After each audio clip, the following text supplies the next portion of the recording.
Hello everyone, আসসালামু আলাইকুম। কল্পনাস ব্লগে সবাইকে স্বাগতম। আমি কল্পনা টাঙ্গাল থেকে বলছি। কাছে বা দূরে, দেশ ও দেশের বাইরে যে যেখান থেকে ভিডিওটি দেখতেছেন, আশা করি আল্লাহর রহমতে সবাই অনেক অনেক ভালো আছেন। আমিও আল্লাহর রহমতে অনেক ভালো আছি। তো এটা হচ্ছে ঈদের চতুর্থ দিন, বাবার বাড়ি যাইতেছি। প্রচণ্ড রোদ, এই গরমে মানে একদম অতিষ্ঠ হয়ে যাওয়ার মতো অবস্থা সবারই। সারা বাংলাদেশ অনেক অনেক গরম। দেখা যাচ্ছে যে বৈশাখ মাসের প্রথম দিন কালবৈশাখী ঝড় হয়, এবার চিত্র হয়ে গেছে উল্টা। কোথাও কোনো ঝড় বাতাস নাই, একদম খাখা করতেছে রোদে। এটা হচ্ছে পহেলা বৈশাখের দিন, 14ই এপ্রিল আর কি, পহেলা বৈশাখের দিন আর কি বাবার বাড়ি যাইতেছি। রাস্তাঘাট এখনও ফাঁকা, তার কারণ ঈদের ছুটি তো মানুষের এখনও শেষ হয় না। ঈদের ছুটি প্লাস আপনাদের হচ্ছে পহেলা বৈশাখের ছুটি পাওয়া হয়েছে, সেজন্য রুটঘাট একদম ফাঁকা। প্রচণ্ড রোদে একদম খাখা করতেছে। তো ঈদের পরের দিনই বাবার বাড়ি যাওয়ার কথা ছিল, কিন্তু বাসায় অনেক মেহমান আসাতে বাচ্চারা আর যেতে চায়নি। কারণ দেখা যাচ্ছে বাচ্চারা তো আসলে বেশি মানুষ, আত্মীয় স্বজন সব পছন্দ করে, কারণ আড্ডা দেওয়া হয়, ঘোরাফেরা, কথাবার্তা সব কিছু মিলে আসলে ভালোই লাগে। এর জন্য বাসায় মেহমান আসছিল, সেজন্য আর বাবার বাড়ি যাওয়া হয়নি। এর জন্য এটা হচ্ছে ঈদের চতুর্থ দিন আর কি যাইতেছি। এটা 14ই এপ্রিল আর কি, পহেলা বৈশাখের দিন। সিএনজিতে যাইতেছি। আমার বাবার বাড়ি হচ্ছে বাসাল থানায়, কাঞ্চনপুর গ্রামে। আমি থাকি যেহেতু টাঙ্গালে, আর এটা বাসাল থানায় কাঞ্চনপুর গ্রাম। তো এখানে যাইতেছি। এখানে হচ্ছে সিএনজি পাম্পে থেকে আর কি গ্যাস নেবে। এই রোদের মধ্যে সিএনজি অনেকক্ষণ সিরিয়ালে দাঁড়িয়েছিল। দেখেন কতগুলা সিএনজি গাড়ি, বিয়ের গাড়ি, দেখা যাচ্ছে যে অনেক গাড়ি সিরিয়াল ধরে আছে সিএনজি গ্যাস নেওয়ার জন্য।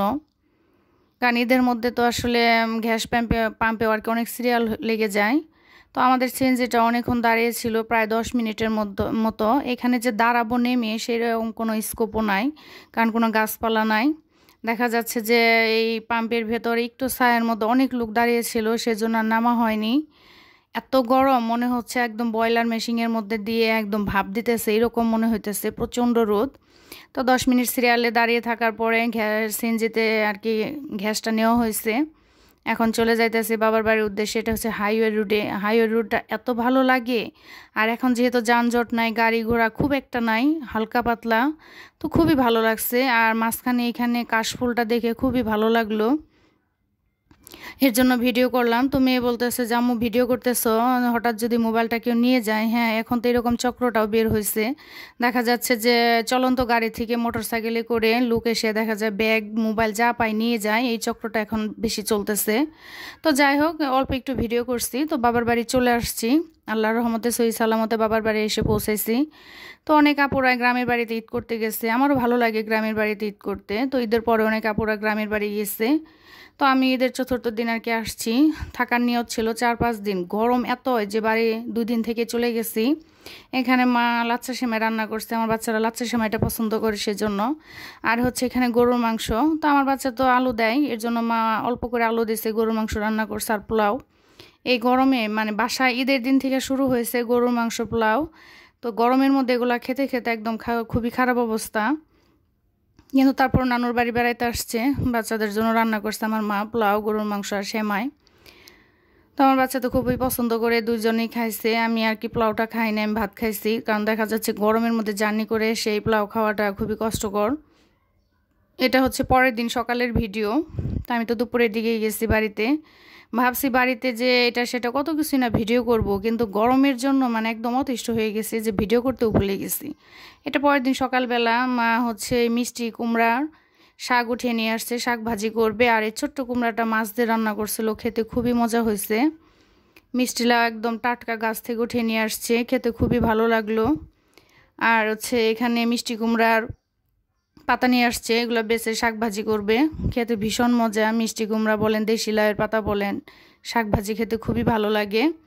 আর এখানে হচ্ছে আমার আব্বা বাসার বাজারে গিয়েছিল। তো আমাদের গ্রামে ছোটোখাটো বাজার হয় সকালবেলা, তো ওখানে ভালো কোনো মাছ টাছ ওঠে না, এর জন্য বাসার বাজারে গিয়েছিল। তো ওইখানে যে ওই রকম খুব একটা মাছ পাইনি। দেখা যাচ্ছে যে চিংড়ি মাছটা আমার মেয়ে পছন্দ করে, ছোট মেয়ে, চিংড়ি মাছটা পাইনি। তো ফোন দিছে যে আমি তো চিংড়ি মাছ পাই নাই, পাবদা মাছ আনবো বা অন্য কী মাছ আনবো। বললাম পাবদা মাছ আমার ছোট মেয়ে খায় না, সেজন্য ছোট মাছটা আনছে যেটা আমি পছন্দ করি। আর হচ্ছে এখানে মুরগি নিয়ে আসছে, বাচ্চারা তো মুরগি খুবই পছন্দ করে। আর বললাম যে কোনো একটা বড় মাছ নিয়ে আসেন, ওরা কাটা ছাড়া যে কোনো মাছই খায়।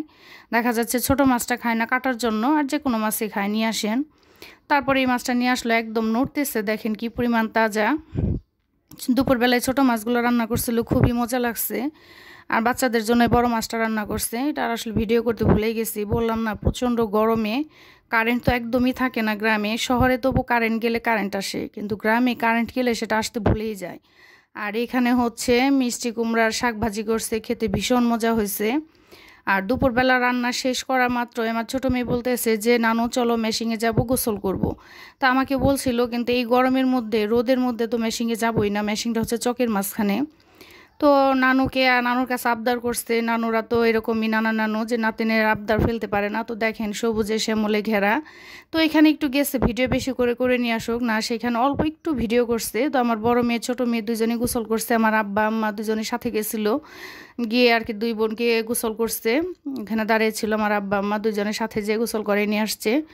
তো আসলে গ্রামে যে এরকম ভিডিও করতে পারি না, অনেক প্ল্যান করে গেছিলাম যে অনেক ভিডিও করব, ঘুরবো, কিন্তু গরমের কারণে সেটা কিচ্ছু করতে পারি না। বাসায় চলে আসছি 2 দিন থেকে। এটা বাসায় হচ্ছে ছোটো ছোটো আম নিয়ে আসা হয়েছিল, সে আম ভর্তা বানাবে।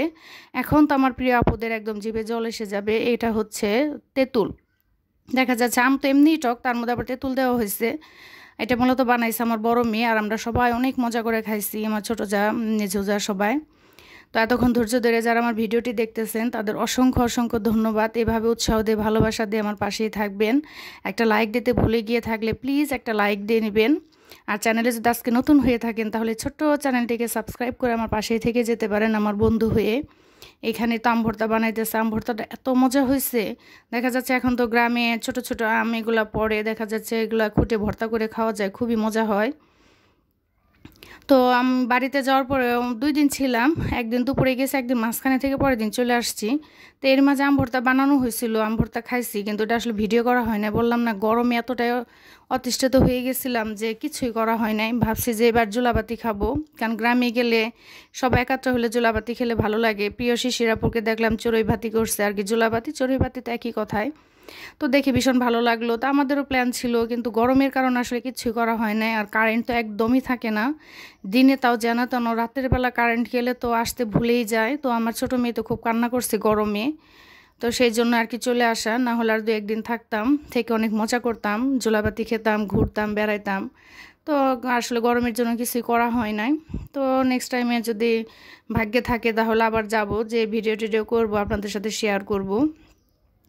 তো এখানে দেখেন আম ভর্তা কিন্তু এটা খাইছি, কিন্তু তারপরে ভয়েস দেওয়ার সময় অলরেডি একদম জিভে পানি চলে আসছে।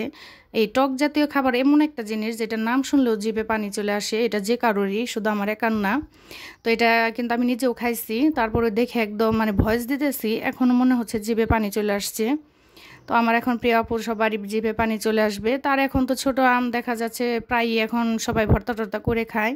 তো এখানে টেস্ট করে দেখলাম যে একটু লবণ আর একটু হচ্ছে চিনি দিতে হবে, কারণ আমটা টক, তার মধ্যে আবার তেঁতুল দেওয়া হয়েছে, তাহলে তো টকটা আরও বেশি হয়ে গেছে। তো এখানে একটু চিনি আর একটু লবণ অ্যাড করে মাখিয়ে দিল আমার বড় মেয়ে ভর্তাটা বানায়, আর আমরা সবাই অনেক মজা করে খাই, খুবই মজা হয়েছিল আম ভর্তাটা। তো এখন তো আমাদের বাসায় প্রায়ই দেখা যাবে যে প্রতিদিনই প্রায় দেখা যায় আম ভর্তা করে খাওয়া হয়, খুবই মজা হয়, খুবই ভালো লাগছে। সবাই ভালো থাকবেন, এতক্ষণ ধৈর্য ধরে ভিডিওটি দেখার জন্য অসংখ্য অসংখ্য ধন্যবাদ। সবাই ভালো থাকবেন, আমাদের জন্য দোয়া করবেন। আমিও সবসময় সবার জন্য দোয়া করি, আল্লাহ সবাইকে ভালো রাখুক, সুস্থ রাখুক, এই দোয়াই রইল। তো আমাদের জন্য সবাই দোয়া করবেন। খুদা হাফেজ।